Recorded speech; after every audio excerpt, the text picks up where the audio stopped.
Oke, kita lanjut metode ketiga, yaitu yang tadi sempat terputus adalah menggunakan resistor dan dioda Zener. Jadi di sini kita menghasilkan tegangan 15 voltnya menggunakan resistor dan dioda Zener. Nah, jadi di sini pada rangkaiannya adalah tegangan positif masuk di seri terhadap resistor, kemudian output dari resistor itu kita bantu membuang atau mengurangi tegangannya menggunakan dioda Zener. Dioda Zener itu contohnya seperti ini. Jadi untuk tanda seperti ini adalah dioda Zener, dan tanda ini adalah yang bagian bergaris hitam. Jadi ini di sisi positif dan ini di sisi negatif.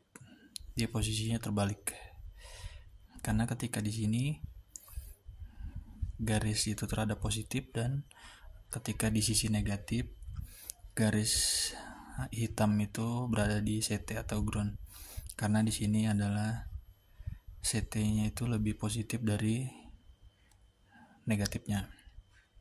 Bisa dilihat dari simbol elko-nya.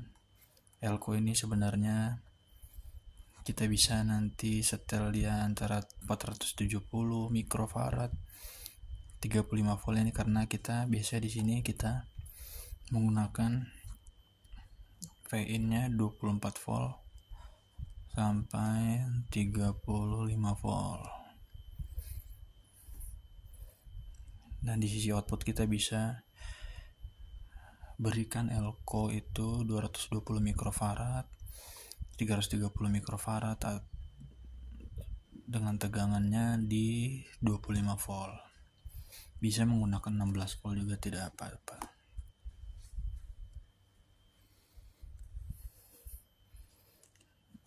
Ini adalah contoh dioda Zener.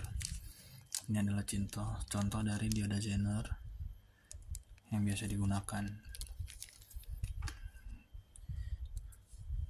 Pada amplifier mobil dia biasanya menggunakan resistor itu 2 watt sampai 3 watt.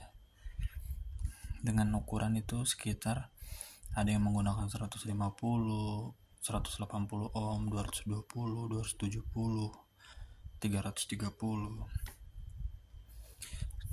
Dan yang sering saya dapati adalah itu di 180, 270, dan paling banyak itu di 220 ohm, 2 watt dengan dioda Zenernya 15 volt 1 watt. Biarpun ada beberapa kasus itu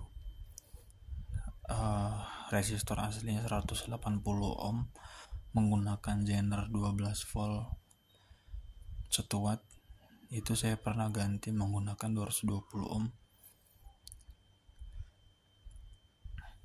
menggunakan nilai resistansi yang lebih tinggi, tapi tidak masalah dan alhamdulillah bekerja.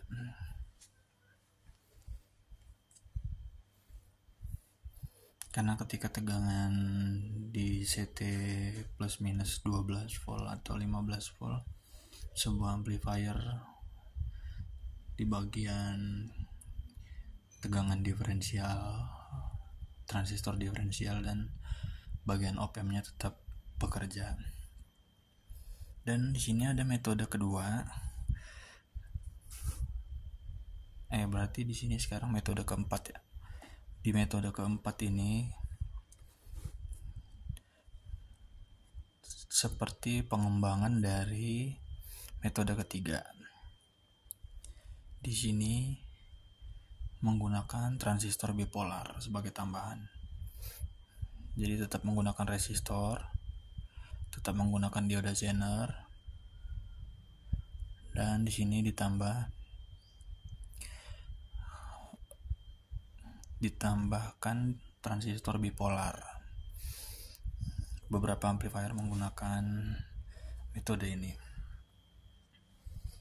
Biarpun memang paling banyak itu untuk power 4 channel itu menggunakan resistor dan dioda Zener.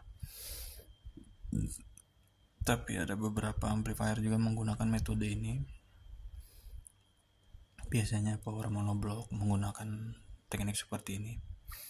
Tapi bedanya di sini, kalau di sini saya contohkan seperti menggunakan TIP 31 atau TIP 41 tipe NPN untuk positif.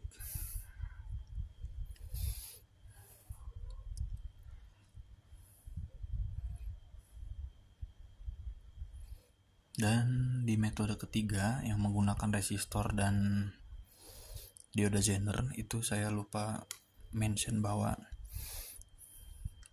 apabila tegangan itu lebih dari 35 volt itu resistor akan sangat panas.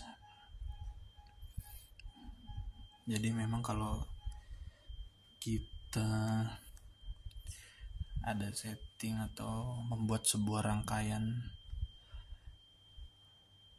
dengan tegangan kerja amplifier yang cukup tinggi sekitar 55, 65, itu kita bisa menarik tegangan. Biasanya ada tegangan bias, bukan tegangan bias ya, dia ada beberapa kawat tunggal yang dikeluarkan dari lilitan. Biasanya di trafo power mobil itu ada tegangan ekstranya yang kisaran antara 22, 24 sampai 18 volt. Di tegangan yang sisi high voltage-nya sekitar 50 ke atas, 55, 65 atau 80 volt. Jadi cukup aman untuk menggunakan metode seperti ini ataupun metode keempat.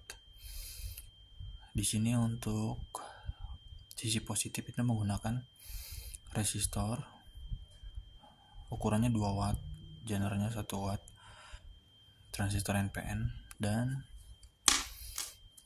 di sisi negatifnya posisi diodanya dibalik.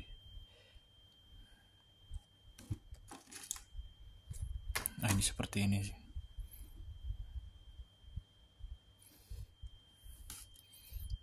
Posisi Zenernya dibalik dan menggunakan transistor PNP seperti TIP 32, TIP 42, atau mungkin bisa menggunakan BD 140. Kemudian yang sisi positif ini menggunakan BD 139. Ya mungkin itulah. Tapi dari beberapa teknik yang sering digunakan, yang sering saya temui adalah teknik pertama menggunakan IC 78 dan 79. Kemudian urutannya dan paling banyak di 4 channel itu menggunakan resistor dan dioda Zener. Dan kemudian beberapa amplifier juga menggunakan teknik menggunakan resistor, dioda Zener, transistor bipolar,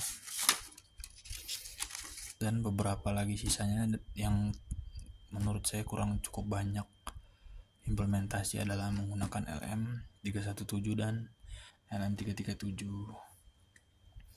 Mungkin itu saja yang bisa saya sharing untuk sesi kali ini.